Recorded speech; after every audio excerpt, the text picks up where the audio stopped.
Yete unkapa. Okay, bra me pass chom. Maybe so assembly. Na me pe anu. Okay. Me pass chom. E11 electronic money transfer levy no. Type tax bank. Tax say on mine no. Yemenka ni say. Sisi o man no enisika. Enye the battle. Enye tax bank me say particular type say indirect direct tax. Tax no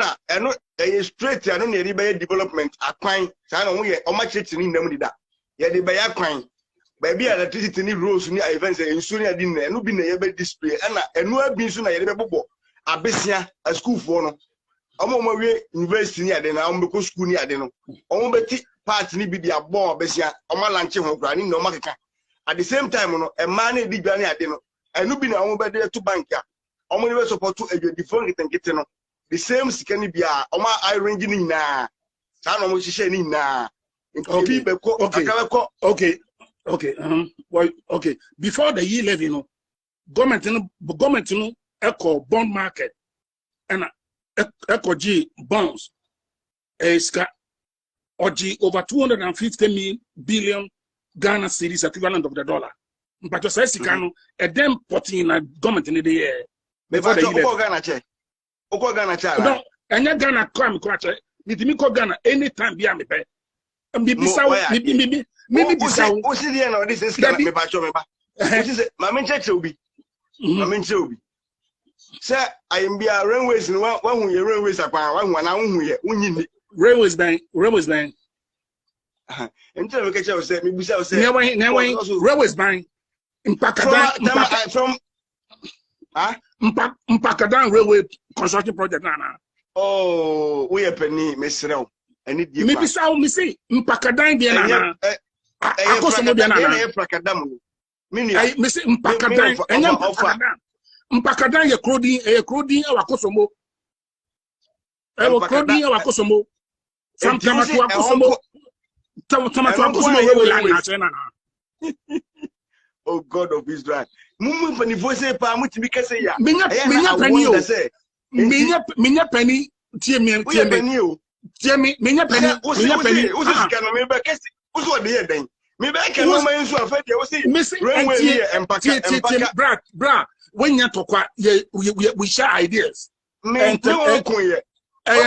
engagement what's the railways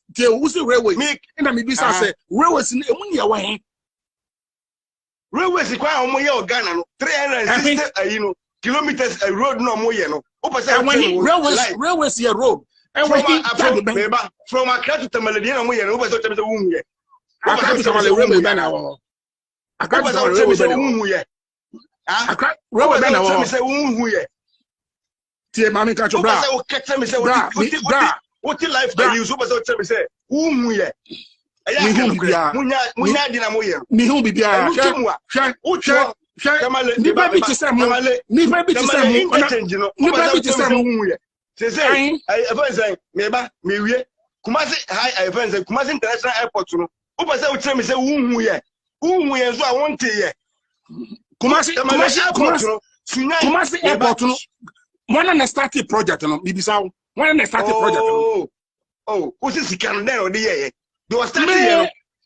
yeah kind of starting airport Kumasi airport no yachi hu sika do na phase 1 phase 2 hey enya no credit enya no credit mimi ka hu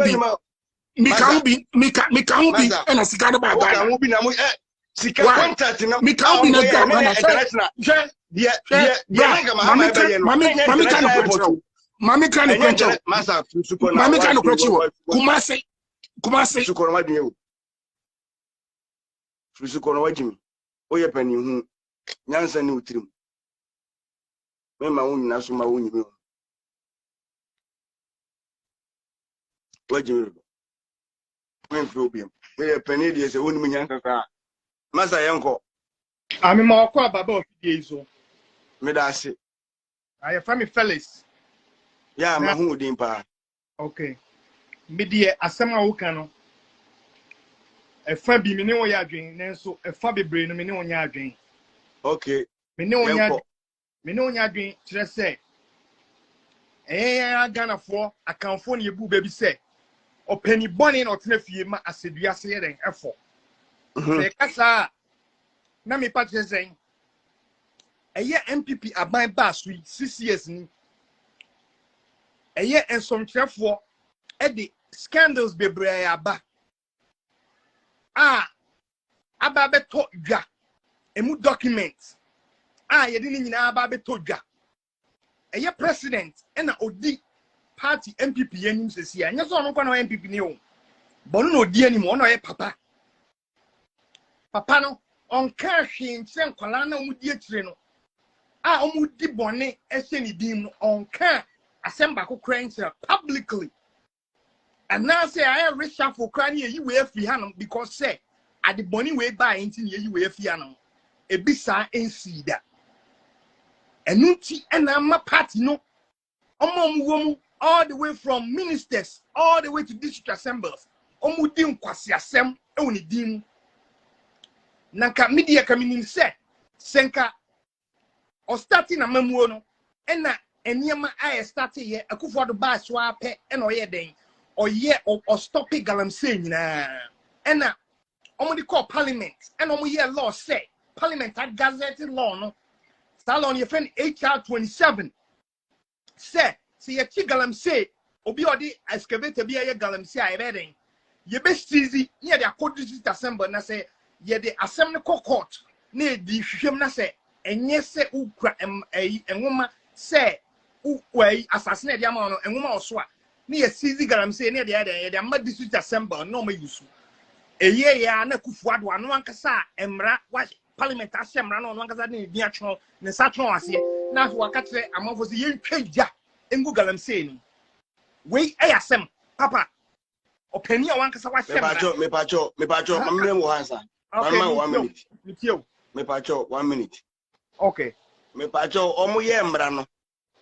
omo ye mra ni we ya omo ka se omo chichi galamsey ni mu ano uwura fi hu se timi pa omo chichi ye no ye nya nkrofo bi me pese me political party bi ebam ye nya because ye nya nkrofo mo be kan se so oba kai a so wura mfi ye dia se ochichi ye no emu 500 excavators ayira awo bra 90 saa o kai dia resre okay pacho maminye enti through investigation omu se enti saa na propaganda no ombe yes ade ene ba se any ministers are tell dia e wo se enye kufo ne kan e pacho e wo se si en keep ade ni wo biem na enkopa se na ade ni siwa ye si enipa feche ko wia ko ese die ye chi a ye nhye no enti e wo pacho ejejemu no misra okay enye nchechemu parliament and aye law ato Ghana say ye chi galamsey operator bia operate with galamsey only lances parliament na gazette law say yenge de yenchi excavator ni enfensi this is assembly honum na onipa kon yemfa ne court ye de ne court na ade ni kosi assembly wo wi a na wo bia fachire na ono afa na okoton e de ma different opponent ono fa de na kosi assemblies no why na security agency e organ nyina hye ne nza brother me pacho director ase de nye Ghana asema woken Ghana wo ye dien asema woken o pa fa kwese for to ade kwa den